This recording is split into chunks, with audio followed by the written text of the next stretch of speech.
Boa noite, estamos começando mais um Se Liga com Iarabá. Estava com saudade de conversar com vocês. Me contem nas redes sociais como que foi o carnaval, como que vocês curtiram o feriado. Estamos aqui no programa com uma convidada um tanto quanto especial, porque eu não sei se vocês sabem, nesta semana estamos completando 5 anos que o planeta foi acometido com a pandemia da Covid-19, onde milhares de pessoas faleceram, onde quase 1 milhão de brasileiros morreram, e a gente não poderia deixar este assunto passar. E é exatamente por isso que um dos pontos dessa entrevista de hoje é sobre o empreendedorismo que surgiu durante a pandemia. E é claro que começaríamos falando sobre o empreendedorismo feminino, haja vista que as mulheres são sim um exemplo de força, garra, determinação e luta desde os primórdios dos tempos. E é por conta disso que a nossa convidada especial é a Lidiane Cabral, responsável pelo movimento Elas Fazem Acontecer, que surgiu durante a pandemia.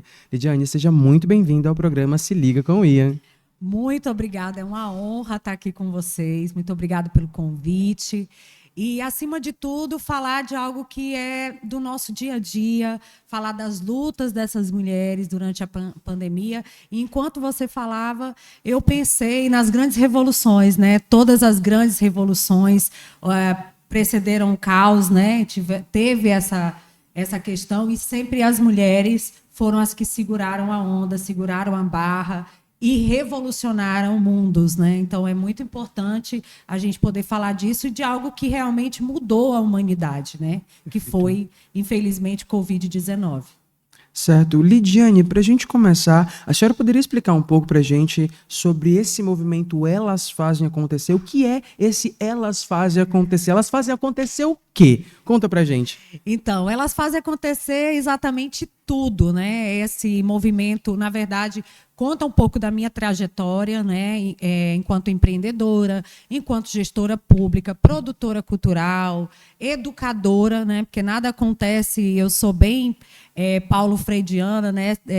Só acredito que as transformações elas só acontecem com conhecimento, com oportunidade, e foi aí que durante a pandemia, nós conseguimos nos reinventar. Então, na verdade, essa história é muito alinhada à história do Acre, à história das mulheres, das seringueiras, das tacacazeiras, né? Das mulheres que fizeram o Acre acontecer, né? Nas grandes revoluções e na Revolução Acreana, as mulheres que vieram do Nordeste do país, de vários lugares, para compor essa cidade tão diferente que é o Acre, né? A gente fala que é cosmopolita, né? Essa cidade, esse estado, ele foi alinhado, na verdade, a grandes lutas femininas. Então, eu só pude trazer isso, um pouco dessa essência acreana, para esse movimento. E, desde então, há 6 anos, nós estamos fazendo acontecer no nosso Acre. Explica pra gente o que de fato, efetivamente, como que funciona o movimento Elas Fazem Acontecer e quantas mulheres fazem parte desse movimento.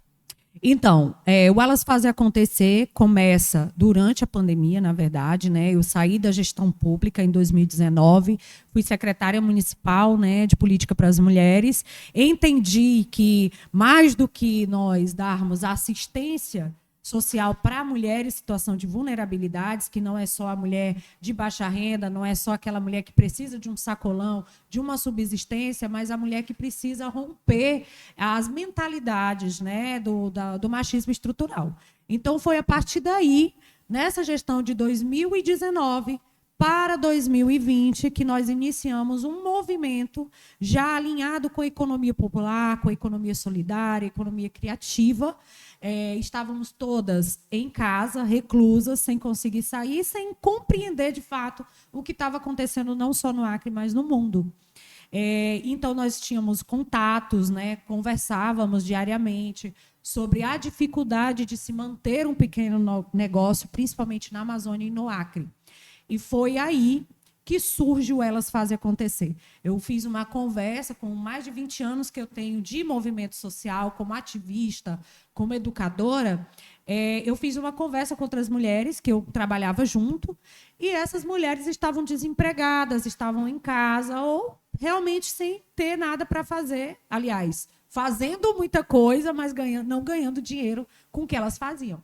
Então, nós fizemos reuniões online, né, remotas, e aí alinhamos as nossas dores, choramos muito, foi muito choro, muita lágrima, e o luto se transformou em luta. Então, em 2020, inicia esse movimento para entender o que era empreendedorismo, né? Que esse nome que muitas pessoas alinham ao liberalismo, a oportunidades para pessoas privilegiadas, e não é. A gente entende o empreendedorismo como oportunidade de ganhar dinheiro, de poder ter uma qualidade de vida e muito mais às mulheres. Então, hoje, a gente entende que as subnotificações, quando fala que mulheres empreendedoras são as que iniciam o negócio e as que não mantêm esse negócio, é uma grande inverdade.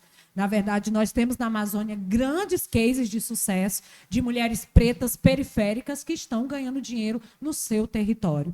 Então, e muito no Acre também, na Amazônia. Então, desde lá até aqui, nós temos feito articulações com instituições públicas e privadas, muito com o Sistema S, com o SEBRAE, para que dentro da Amazônia Legal, dentro da Amazônia e do Acre, essas instituições compreendam o empreendedorismo como algo que pode se ganhar dinheiro, que não está se falando apenas das vulnerabilidades do seu território, da mulher que precisa de um sacolão, que precisa de uma oportunidade, mas muito mais do que isso, que ela precisa de conhecimento, né? Não é só a tal da história clichê, né? Da frase, eu vou dar a varinha para ela pescar. Não é só isso. É dar uma oportunidade naquele território para que a mulher não só pesque, mas que ela consiga tratar o peixe, fazer o peixe ser vendido e inovar com aquilo que ela faz na sua região. Isso é o empreendedorismo feminino que o Elas Fazem Acontecer acredita e tem como propósito de vida. Perfeito. E agora que nós estamos falando sobre mulheres de destaque e já estamos tendo essa pegada de mulheres em desenvolvimento, eu gostaria de chamar agora uma reportagem especial da nossa querida repórter Ana Paula Mello, que eu tenho certeza que vocês vão gostar de acompanhar. Se liga.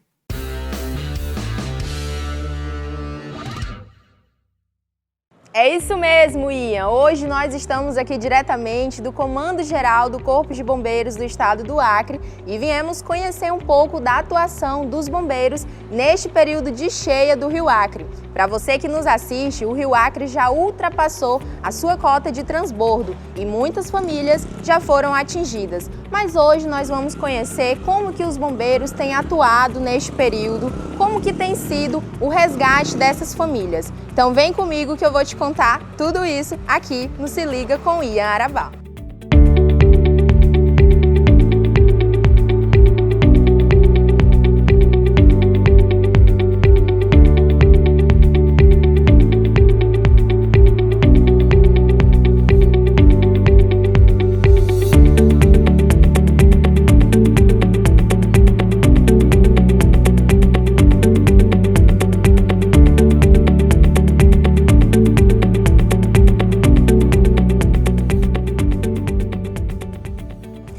Claro que para falar deste assunto eu já estou aqui com o Coronel Charles, que ele vai explicar para a gente como que funciona esse trabalho inicial do Corpo de Bombeiros.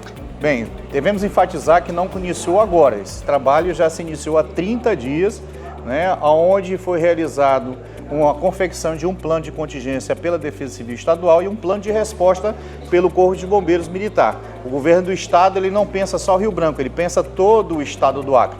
Rio Branco é apenas um dos braços, é um braço de resposta do governo do estado em apoio à Prefeitura Municipal de Rio Branco. Aqui vocês estão agora no centro de operações que é formado para justamente atender Rio Branco. É o primeiro contato que nós temos com a população. Inclusive esse barulho aqui são de caminhões que estão chegando aqui, desse caminhão vai ser tripulado e mandado para campo. A chamada chega através do 93 e outros meios de comunicação, mas a principal vínculo é através do 93, onde nós temos uma sala de situação. Nessa sala de situação é feito o filtro, onde nesse filtro o despachante que está lá, ele verifica, bem, existe alguma prioridade a ser atendida aqui? O que é essa prioridade? A pessoa que tem alguma dificuldade motora ou psíquica e aonde a cidadão tem que ser novamente colocado como prioridade no seu atendimento. Às vezes é uma pessoa idosa.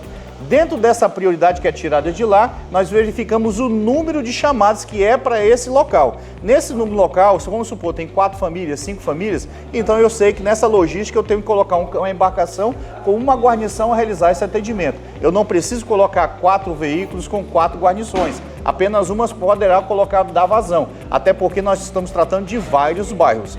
Sendo feito esse primeiro atendimento, recorro à prefeitura dizendo qual é o abrigo que eu devo deixar essa família. A prefeitura vai e dispõe o abrigo vai ser no Parque Chico Mendes, ou o abrigo vai ser na escola, ou o abrigo vai ser, dependendo do tipo de família que eu estarei lidando, deverá ser em outro local. E é deslocado até esse local com os cuidados da prefeitura municipal. É essa parceria Estado e prefeitura, tá? E isso funciona 24 horas.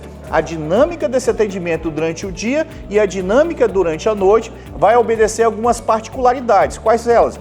Durante o período do dia, nós temos que aproveitar ao máximo essa luz do dia para realizar os atendimentos. E isso aí inibindo qualquer tipo de problema com relação à própria guarnição que está atendendo o evento e à própria família. Por que isso? Porque durante a noite se torna um pouco mais perigoso. Você não está visualizando os problemas que tem ao seu redor. Por exemplo, uma cerca, ela deixa de ser visualizada, um buraco deixa de ser visualizado e com isso aumenta a probabilidade de problemas que poderemos ter justamente no resgate desses bens e no resgate dessa família. Então, essa dinâmica ela vai funcionando no dia e ela vai evoluindo ou não, dependendo do número de chamadas que vão entrar via 193. Coronel, fala pra gente um pouco, porque a gente sabe que, pelo menos em Brasileia, já deu uma reduzida no nível do rio. Como é que funciona essa logística para chegar aqui no Acre? No Acre não, perdão, aqui em Rio Branco. Bem, nós temos que obedecer uma dinâmica que às vezes a pessoa fica pensando, por que em Brasileia não está alagando e Rio Branco está? Nós temos dentro da bacia do Rio Acre, nasce ali dentro do Peru, passa por Assis Brasil, Brasileia, Epitaciolândia, Capixaba, por trás de São Guilmar, chega em Rio Branco e vai para o Porto Acre, existem vários afluentes, entre eles o Riozinho do Rola, tá bom? Ou seja, esses afluentes influenciam diretamente no nível da água do Rio Acre. Então pode ocorrer justamente em Brasileia está baixando, o reflexo disso vai chegar aqui com 48 horas depois, tá bom? No entanto, esses outros afluentes receberam a precipitação de chuva, que foi muito alta, e essa precipitação de chuva vai desaguar diretamente no Rio Acre. Por isso que algumas vezes você vai ver uma alagação em Rio Branco e não vai ver em Brasileia, como ocorreu, por exemplo, ano passado, que alagou em Brasileia determinados dias, ou seja, não acho que foi 10 dias, 12 dias, depois ele teve sua baixa, mas Rio Branco passou por mais de 25 dias, né? Então nós temos esse comportamento. Por isso o monitoramento ele é feito diretamente, primeiro online, para saber o nível do Rio Acre aqui, e posteriormente nós observamos através da SEMA, que é uma grande colaboradora, através da Sala do Sigma, onde eles ficam monitorando o nível de milímetros de chuva que vão desaguar nesses afluentes, para que a gente tenha a possibilidade de se planejar com relação à logística que vai ser desprendida para atender a população. E já que a gente está falando de Brasileia, do interior do Acre, como é que está funcionando o efetivo do Corpo de Bombeiros lá? Em todos os municípios onde tem Corpo de Bombeiros, o plano de resposta já está pronto e nosso efetivo já está pronto para dar o primeiro atendimento. E aí não só é Brasileia, tá? Nós estamos falando de Brasileia, Epitaciolândia, nós estamos falando de Chapuri, nós estamos falando de Sena Madureira, nós estamos falando de Feijó, Itaracá e Cruzeiro do Sul. Inclusive o decreto de situação de emergência que foi assinado segunda-feira pelo governador Gladys Cameli, já previa Rio Branco, Plácido de Castro e na cidade de Cruzeiro do Sul. Inclusive, Cruzeiro do Sul ainda está acima no transbordamento. Nesses locais, nós já estamos com pronto atendimento. Agora, é claro, dentro dessa particularidade, Rio Branco sempre tem uma maior dimensão de atendimento em virtude da quantidade populacional. Sim. Coronel, os igarapés aqui em Rio Branco, eles têm alguma influência no comportamento do Rio Acre? Pouquíssimo, né? Tanto que você vai ter algumas enxurradas, dependendo do volume de chuva que se concentrar em Rio Branco, você vai ter uma enxurrada. Enxurrada é o quê? É a elevação rápida desses igarapés, aonde infelizmente atinge aqueles bairros que estão mais próximos ali, tá? Nós tivemos o exemplo de 2023, nós tivemos uma enxurrada e posteriormente tivemos a enchente. A enxurrada foi o volume de chuvas em Rio Branco, que atingiu alguns bairros, depois nós tivemos a baixa desses igarapés e logo em seguida tivemos a enchente, que foi da bacia do Rio Acre. Ou seja, esses igarapés vazaram, esses bairros ficaram novamente enxutos, mas os outros bairros foram atingidos pela bacia do Rio Acre. E só pra gente encerrar, porque a gente sabe que o Corpo de Bombeiros não para, Muitas pessoas, quando a gente fala de bombeiros, já pensam, apagar fogo. Mas o que a gente acompanha nessa cheia do Rio Acre, nesse ano de 2025, é que o Corpo de Bombeiros ele vai muito além de resgatar as famílias, mas também um trabalho de acolhimento. Exatamente. Esse acolhimento é sempre feito com parcerias, né? Ninguém trabalha sozinho. E aí é uma parceria governo do estado e prefeituras, onde todos têm que realizar a sua participação. Defesa Civil somos todos nós, cada um dando a sua participação. Isso é uma igreja, tá bom? Isso é uma associação, a presidência de bairro, e o estado ele chega com esse aporte maior. Mas, no entanto, quando se fala de Corpo de Bombeiros, que as pessoas é enchente e é queimadas, não, vai muito mais além. É resgate de bens, só com relação a isso aí, já foram mais de 280 mil de bem resgatado e devolvido, onde a população não tem a sua perda, é garantido, né? Nós temos um número de mergulhos, nós temos busca de pessoas, nós temos o número de incêndios que são estabelecidos, a prevenção que é estabelecida dentro do estado lá, quando nós temos uma edificação a ser construída e monitorada, ou seja, é uma gama de atividades que vai muito mais além, que ano passado representou mais de 40 mil atendimentos voltados para a população do estado do Acre. É isso aí. Coronel, muito obrigada pela entrevista. Você que está nos assistindo, que for atingido pela cheia do Rio Acre, lembre de acionar o Corpo de Bombeiros. CBMAC não para. Eu sou Ana Paula, diretamente para o Se Liga com Iarabá.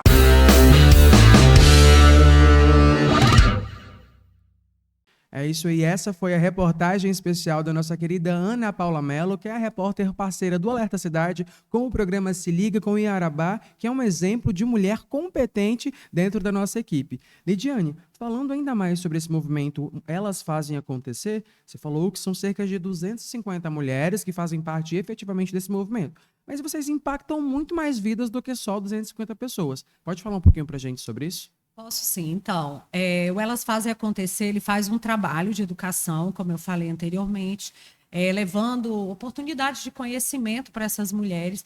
Temos as feiras empreendedoras, as oficinas, né, que nós fazemos, os cafés compartilhados, os encontros.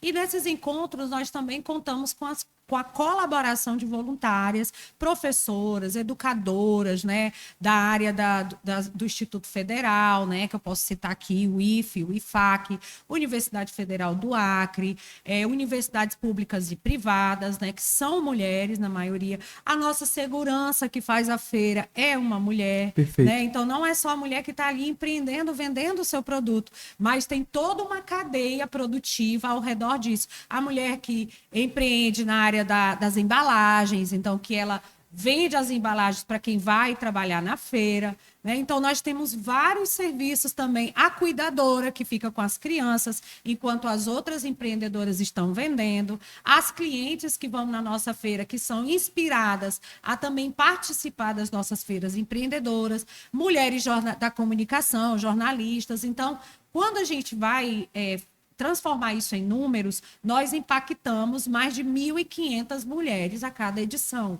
Né? E mensalmente tem também as que passam pelas nossas redes sociais, né? As clientes que procuram um produto no nosso e-commerce, né? Dentro das redes sociais, as mulheres que estão aí nos bastidores fazendo acontecer as feiras e as ações mensais da nossa associação, que antes era um coletivo e hoje nós somos uma associação de mulheres. Perfeito. E é válido ressaltar que essas mulheres, elas não só impactam a vida de outras mulheres, como elas também impactam a vida dentro da casa delas, auxiliando na economia da residência, ajudando a colocar o filho na escola, ajudando a ter dinheiro para poder fazer a manutenção da casa, porque muitas dessas mulheres são pessoas que são separadas, divorciadas, que não têm uma rede de apoio familiar ajustada, que não têm um marido para poder fazer a divisão dos custos, e é exatamente a representação da mulher brasileira, que é aquela mulher que a gente tem como forte, como quando, na verdade, é uma mulher que está sacrificando tudo que ela tem, está transformando a dor daquele momento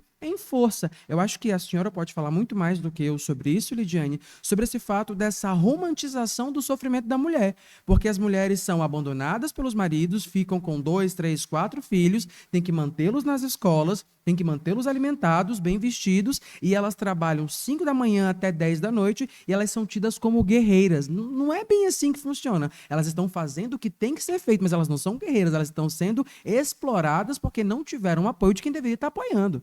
Importante falar disso, porque assim, a gente fala que a mulher guerreira é a mulher sobrecarregada. Exato. E a mulher sobrecarregada é a mulher que é alguém que deixou de fazer a sua parte e ela toma todo o peso da vida. Então, Elas Fazem Acontecer hoje, a gente trabalha justamente com isso também, é o nosso mote principal, o enfrentamento à violência doméstica e intrafamiliar. Então, com a minha experiência, eu faço parte, sou membro da Rede de Proteção à Violência, sou também voluntária para fazer palestras e encontros com os autores de violência, para compreender essa violência, né, que perpassa por toda a família, não é só a mulher, mas é toda a família que é envolta dessa violência e desse machismo estrutural. Então, o que a gente trabalha? A gente trabalha violência patrimonial. Muitas vezes essa mulher, ela empresta o CNPJ dela para o companheiro e ela pensa, por isso que a gente fala das subnotificações de mulheres que são empreendedoras,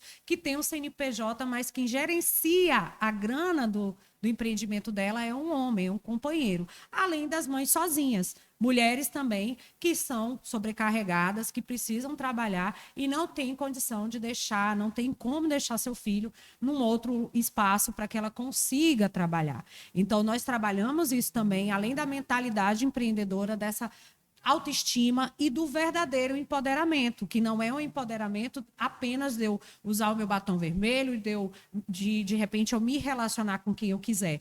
Passa muito mais pela oportunidade, pelo conhecimento, e esse é o verdadeiro poder. É quando a mulher compreende o seu espaço, o seu território e a mudança que ela pode fazer na vida dela e na vida de quem está ao lado dela. Então, hoje, o Elas Fazem Acontecer faz isso, tenta proporcionar a essa mulher essa transformação, não só na vida dela, mas de muitos homens que estão conosco também, que são os companheiros, né? A gente tem caso de mulheres que o companheiro vai para a cozinha, vai fazer a janta, vai arrumar a casa para ela poder ter condição de fazer o crochê dela. Né? Então, você vai produzir o seu crochê, ou eu vou te ajudar com o crochê, a gente arruma a casa para que a gente consiga produzir e poder ir para as feiras, trabalhar para poder trazer o seu sustento. Então, essa mudança também, a gente não é contra homens, viu, gente? Pelo contrário, nós somos a favor da vida, a favor da qualidade de vida dessas mulheres que nós atendemos e da família, para que essa família tenha estruturação, para que essa família possa não só ter condição financeira, mas também condição mental, psicológica e qualidade de vida. Né? Uma outra coisa que a minha própria experiência foi assim absurda para mim, foi compreender que nós não estamos preparadas para ganhar dinheiro. E quando eu falo isso para elas, como assim? Meu Deus, eu quero ganhar dinheiro. Eu tenho certeza que você quer ganhar dinheiro mesmo? Porque muitas vezes a gente foi ensinada, nós mulheres fomos ensinadas que dinheiro é sujo, que nós não merecemos ter esse dinheiro, que a gente precisa fazer um voto de pobreza, né? Ai, tá bom, tá bom isso aqui, paga minhas contas, paga meu boleto. Não, essa Avon que eu vendo, esse cosmético que eu vendo, ele é apenas uma complementação da minha renda, é um bico. Não, é um negócio, é um empreendimento. Você precisa ter responsabilidade sobre aquilo que você vende, sobre os seus clientes e sobre si mesma. Então, uma mulher, quando ela tem noção do poder dela, no negócio dela, ela vai longe, ela voa. Perfeito. E tudo que a gente quer na associação é que essas mulheres possam daqui a um tempo dizer, Lidiane, eu não preciso mais estar na associação vendendo. Eu quero hoje ser um case de sucesso. Eu quero dizer para as outras mulheres o quanto isso foi importante para mim. Dar a minha vaga para outra mulher que eu já tenho a minha loja. Ou eu passei num concurso, ou eu estou em um outro ambiente que eu também me sinta segura e livre para voar. Então, nós não queremos prender essa mulher dentro da associação apenas numa feira. É importante ela estar lá, mas ela também ter segurança de poder voar e ser feliz. Perfeito. Um ponto importante que eu acho que vale a pena ser destacado é a questão de como que foi que vocês conseguiram se organizar durante a pandemia para vender. Eu acho que assim, a internet foi muito importante nesse momento, não foi? Conta pra gente como que isso aconteceu. Então, aconteceu com a minha coragem, assim, né? Tipo, tem medo, vai com medo mesmo. Eu sou analógica, sou dos anos 80, vou entregar a minha idade aqui, né? Então, assim, eu tenho ainda uma dificuldade com a internet, ainda estou tentando compreender esse mundo, né? E aí, a necessidade, né? Eu sou uma empreendedora que começou o seu negócio por necessidade, eu precisava ganhar dinheiro, eu precisava fazer a mola girar dentro da minha casa. E aí eu pensei assim, nossa, onde que eu posso expandir, onde é que eu posso comunicar essa minha dor? Aí, ó, na internet, então vamos lá. Fiz o meu Instagram comercial, comecei a vender hambúrguer, churrasquinho, né? E aí eu disse, não, então eu vou tentar juntar essas mulheres pelo Instagram. Coloquei lá, se você tem um pequeno negócio, eu vou indicar o seu produto. Fala comigo. E aí foi uma chuva de mulheres falando comigo, né? Ai, como é que eu faço? Eu digo, também não sei, mas a gente vai achar um lugar. Vai se ajudar e vai descobrir juntas. Vai descobrir juntas. Então, com a minha dedicação e o meu trabalho, que graças a Deus eu tenho uma articulação muito grande, conheço todo mundo. Quem não me conhece, eu faço conhecer, né? Eu fui batendo na porta de várias pessoas. Olha, eu tenho um grupo aqui de 20 mulheres, na época eram 20, né, corajosas. Começou com 6, depois 20, a qual eu tenho enorme gratidão, né, porque elas foram tão loucas quanto eu. E aí a gente disse, olha, eu tenho 20 mulheres aqui, eu preciso de ajuda para a gente fazer alguma coisa com essas 20 mulheres. A gente precisa de educação financeira, a gente precisa saber precificar nosso produto, a gente quer aprender. Onde que eu posso ir? Nessa época tinha Eliane Sinhazic, qual eu mando um cheiro grande para ela, que ela foi muito importante para mim. E ela, Lídia, vai para uma praça. Leva essas mulheres para uma praça, porque eu queria fazer uma feirinha na cidade, aliás, na casa de uma delas, com medo mesmo, né, do vírus. A gente estava toda de máscara, com medo de sair de casa. Ela, olha, agora vocês já conseguem sair, que foi a segunda etapa da pandemia. Vocês conseguem sair, faz uma feirinha numa praça. Aí eu, mas eu não tenho coragem, não quero mais isso para minha vida, quero trabalhar com movimento social. Não, mulher, isso está na tua veia, vai. De 20, a primeira feira nós fizemos na Praça da Revolução, em setembro de 2021, e fomos com 80 mulheres. Foi um desastre, né? Então, assim, todo mundo com medo de morrer, a luz apagando, furtos, né? Aconteceu muita coisa ruim, né? Porque, enfim, estava numa praça pública, né? A gente não sabia muito como fazer aquilo, mas aprendemos, descobrimos que a cidade não está preparada para as mulheres, né? Disso surge relatórios que a gente faz mensais a cada feira, para que a gestão compreenda que a cidade é feita para as mulheres também, né? Então nós não temos para as pessoas, nós temos acessibilidade, nós não temos iluminação adequada, banheiros, né? E se eu for relatar aqui tudo que falta, né? Mas existe um empenho também, não posso negar isso, não serei ingrata. Existe um empenho da gestão em fazer as coisas acontecerem. Então, nós fazemos relatórios mensais de faturamento dessas mulheres, dos negócios que elas empregam nessas comunidades, né? E estamos na cidade para ter visibilidade e para que as pessoas, a comunidade de Rio Branco, possa não só comprar dessas mulheres, mas poder voltar a passear na cidade, ter entretenimento de qualidade para suas famílias. Então, nós fazemos feiras com música, com bingo. As mulheres que estão na feira também têm um espaço para vender os seus produtos e também se divertir. Então, a empreendedora que está lá na feira, ela está se divertindo também. Perfeito. E antes de irmos para o último bloco do nosso programa, já que a gente falou bastante sobre a pandemia, eu deixo vocês agora com uma reportagem especial que eu fiz com o doutor Pedro Pascoal, que é o atual secretário de saúde do nosso estado, que falou sobre como foi enfrentar a pandemia na visão de médico e agora na visão de secretário. Se liga.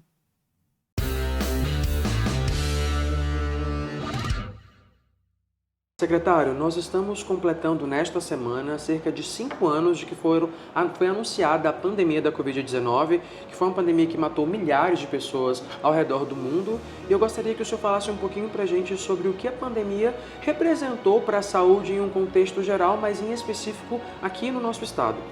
Nós acompanhávamos as notícias que eram publicadas diariamente em todos os países de novos casos notificados, de uma síndrome gripal que não tinha uma etiologia estabelecida, uma doença nova que os profissionais tinham uma certa dificuldade em tratar, e nós achávamos que não chegaria ao estado do Acre. Essa é a realidade, era o que passava na cabeça de todos os profissionais da saúde. É mais uma gripe, é mais um caso de uma nova doença que está sendo diagnosticada, e dia 20 de março de 2020 nós tivemos o diagnóstico do primeiro paciente aqui no Brasil. Dias após, diagnosticamos o primeiro paciente no estado do Acre, e toda aquela situação, ela tomou, de uma certa maneira, a preocupação dos profissionais da saúde. Nós tivemos o primeiro caso que foi atendido em um hospital privado do estado. O paciente evoluiu com a forma grave da doença, inclusive uma profissional, irmã de uma profissional da saúde, e o paciente evoluiu com a forma grave. Nós com dificuldade em manejar aquele paciente, uma doença nova que não tinha um tratamento específico, e ali naquele momento iniciou toda uma mudança, né, uma virada de chave em relação à medicina respiratória. Os casos foram se disseminando, nós tivemos pacientes agravando, tivemos leitos de UTI sendo abertos, leitos de enfermaria sendo abertos, com restrição de isolamento, e tudo foi uma virada de chave. Tivemos o lockdown, né, tivemos a suspensão das atividades rotineiras da população, tivemos o comércio parado, né, nós tivemos que suspender as atividades na tentativa de segurar um pouco da disseminação da doença, porém os impactos eles foram em todas as áreas, na área econômica, na área social, principalmente na área da saúde. Nós não tínhamos tempo do serviço de saúde se recuperar. Era paciente entrando cada vez mais grave, leitos sendo ocupados, taxa de ocupação das UTIs no extremo, novos leitos de UTI sendo abertos, mas não sendo suficiente, ampliação de serviços em todas as regionais de saúde, todos os serviços focados na área da urgência e emergência, profissionais vindo de fora para fortalecer o sistema de saúde. E a gente percebeu que aquilo que num primeiro momento era temporário se estendeu por 2 anos. Foram 2 anos, pelo menos para os profissionais da saúde, foram 2 anos que foram esquecidos. Foram 2 anos que não foram vividos. 2 anos que nós se dedicamos inteiramente a cuidar de pacientes e a gente esqueceu do resto. Eu digo que nós entramos no ano de 2020 e nós terminamos o ano em 2022, quando nós tivemos, né, a disponibilização da vacina e a rotina dos profissionais e de toda a população voltando ao normal. 2 anos ali de muita angústia, porque nós sabíamos que tudo que nós fizéssemos não era suficiente para tratar aqueles pacientes. Para você ter uma noção, eu uso muito essa referência em uma rotina de uma UTI. Quando você entra numa segunda-feira e você retorna no plantão da outra segunda-feira, muitos dos pacientes são conhecidos. São pacientes que ficam ali no seu tratamento, são pacientes que têm uma evolução e recebem alta. De uma semana, para o início de uma semana ao término da outra, nós já tínhamos uma rotatividade de quase todos os leitos. Pacientes que evoluíam de forma desfavorável, evoluíam para o óbito. Então, não tinha o que ser feito, né? Nós, profissionais da saúde, nos sentíamos incompetentes, nós nos sentíamos com as mãos amarradas, porque tudo que era ofertado de medicamentos, tudo que era ofertado, que era publicado em artigos, tudo que tinha de mais novo, nós aplicávamos nos nossos pacientes, mas nós não tínhamos êxito no tratamento deles. Então chegou um momento onde a influência não salvava a vida, a capacidade financeira não salvava vidas, não tinha o que ser feito que mudasse aquele cenário. Chegou um momento onde nós tínhamos, né, muitos dos pacientes procuravam leitos fora do estado, mas não tinham um avião para fazer o transporte, tinha o poder aquisitivo para contratar qualquer tipo de serviço, mas não tinha a vaga para receber aquele paciente. Então, nós nos deparamos numa situação onde não tinha como tratar de fato o paciente. Não existia um tratamento específico para aquela doença. Então, pacientes que entravam, né, e uma das medidas de tratamento era a restrição, e os familiares entregavam o paciente na porta da UTI para a gente, e na maioria das vezes os familiares não tinham a oportunidade de se despedir daquele familiar. Então era uma situação onde todos os profissionais da saúde eles se sentiam realmente incompetentes. Não incompetentes, mas se sentiam sem saber o que fazer. De mãos atadas. De mãos atadas. Tinham que cuidar das pessoas, mas não sabiam exatamente como evitar o futuro que estava todo mundo encontrando, que era o óbito.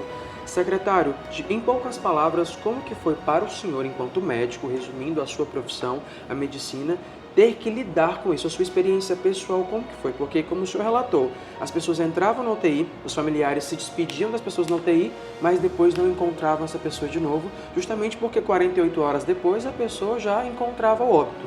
Como que foi para o senhor passar por isso a nível médico, mas também como humano, analisando isso? Angustiante. Se a gente fosse resumir a palavra, seria angústia. Nós nos deparamos com uma situação onde pacientes agravavam em um número significativo. Nós não tínhamos uma rede, isso a gente não fala em questão Acre, a gente fala a nível nacional e mundial. Nós não tínhamos um serviço de saúde estruturado para receber pacientes agravando, muitos pacientes agravando em um curto período de tempo. E, de fato, nós estávamos ali com as mãos atadas. Porque por mais que chegassem equipamentos, num primeiro momento, nós não tínhamos quantidade de profissionais preparados para atender pacientes extremamente graves. E acho que é uma sensação e um sentimento de angustiante. Angustiante é a palavra que a gente usaria para descrever esses 2 anos que foram esquecidos, esses 2 anos que foram dedicados a tratar e a cuidar de pacientes. Fora que, além de ser um período muito intenso e com muita dificuldade, com poucas vagas de UTI, faltou oxigênio em diversos estados, alguns estados estavam ajudando uns aos outros, também teve o detalhe de, por ser uma doença nova, vocês médicos não sabiam exatamente qual era o protocolo mais adequado. E quando eu falo vocês médicos, não são só os médicos do Acre, os médicos do mundo inteiro estavam testando formas de como ajudar a fazer a manutenção da vida daquelas pessoas. E em meio a isso, a gente tinha várias pessoas falando, isso serve, isso não serve, isso... Então, além de toda a preocupação da pandemia, ainda tinha esse caos que se instalou na população de o que serve para tratar, o que serve para prevenir. Sendo que para prevenir o que veio depois foram a possibilidade das vacinas. Exatamente. Eu digo que a pandemia ela foi um laboratório. Nós fazíamos testes terapêuticos, lógico, embasados em cima de protocolos internacionais, mas eram testes. Nós não tínhamos um período que comprovasse a eficácia de medicamentos, que a gente pode usar exemplos como a cloroquina, que foi utilizada por um longo período como tratamento do paciente. Utilizávamos a ivermectina, vitamina D, medicamentos de alto custo, né? Tudo isso foi feito teste para tentar mitigar, né, os danos que a pandemia ocasionou. Isso a gente está falando dos danos diretos. E vale ressaltar que as pessoas que tinham a sua rotina, essa rotina foi interrompida. Então as pessoas pararam de viver, tinham que estar reclusas nas suas casas, nas suas residências, e aí nós tivemos o acometimento das doenças mentais. Então nós temos sequelas hoje relacionadas às doenças mentais da época da pandemia. Nós estamos 5 anos após o dia que a Organização Mundial da Saúde decretou pandemia, ou seja, nós tínhamos vírus presente em todos os continentes, e 5 anos após nós ainda estamos colhendo frutos das doenças mentais ocasionadas lá na pandemia. E realmente quem não mudou a forma de pensar, quem passou pela pandemia, quem teve um familiar acometido com a forma grave da doença e não mudou a sua forma de pensar, acho que ela não viveu e não passou pela pandemia. Porque ali nós tivemos situações que eu acho que o maior tratamento no período da pandemia, eu acho que foi a fé. Vidas foram salvas através da fé, porque nós não tínhamos nada, pelo menos no começo, que comprovasse que daria certo aquele tratamento. Então nós tivemos pacientes idosos, gravíssimos, que saíram, e nós tivemos jovens, saudáveis, que infelizmente foram óbitos. Então, realmente o Covid ele veio para mudar nossos conceitos, para rever nossa forma como um todo, até mesmo de como se portar diante da sociedade, e que mudou realmente a nossa forma de pensar e de como tratar os pacientes, sabe? Perfeito, secretário. E no que diz respeito à saúde do Acre em tratamento à pandemia, no que evoluiu nos últimos anos?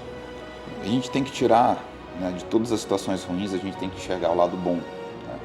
Nós tivemos e aqui a gente não está fazendo uma ideologia política, mas nós tivemos um aporte, um apoio do governo federal na estruturação dos nossos serviços de saúde como um todo. no Brasil todo. Tá? Mais uma vez, é por isso que eu não estou levantando bandeira política aqui. Mas nós tivemos uma estruturação dos nossos serviços de saúde. Hoje nós estamos com uma retaguarda de equipamentos, uma retaguarda de estrutura que foi construída, criada, levantada no momento da pandemia. Então hoje nós temos equipamentos, ventiladores, monitores multiparâmetros, equipamentos para estruturar uma pandemia, ou para estruturar uma unidade de terapia intensiva, graças ao período da pandemia. E o governo do estado do Acre, hoje inclusive, aqui de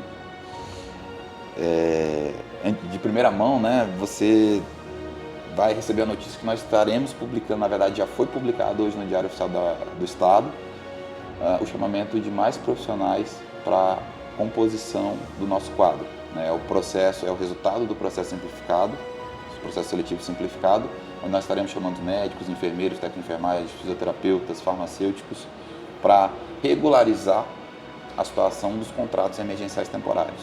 Então é mais uma situação que nós tiramos como aprendizado, que nós precisamos ter efetivo, nós precisamos ter profissionais capacitados, comprometidos, humanizados, para ofertar uma saúde de qualidade para a nossa população. Perfeito, secretário. E por último, se o senhor pudesse deixar uma mensagem para a população de casa no que diz respeito à pandemia, no que diz respeito a tudo que a humanidade enfrentou com essa doença que tirou a vida de milhares de pessoas ao redor do mundo, qual seria? Amor, fé, esperança, entender que o dinheiro ele não compra vida, ele não compra saúde. Nós estivemos diante de uma situação onde a influência, o poder aquisitivo, situações que hoje a gente acha que pode salvar uma vida, na pandemia nós mostramos que nós, acima de tudo, precisamos ser humanos. Precisamos praticar a empatia, entender a dor do outro, não medir a dor do próximo com a nossa régua. Cada um está passando por uma situação e essa situação é única. Então, se nós pudéssemos ter uma reflexão sobre a pandemia, a gente precisa praticar a humanização, tratar as pessoas como pessoas, não como objetos. Então, a mensagem que eu deixo é que a gente precisa praticar a empatia todos os dias. Perfeito.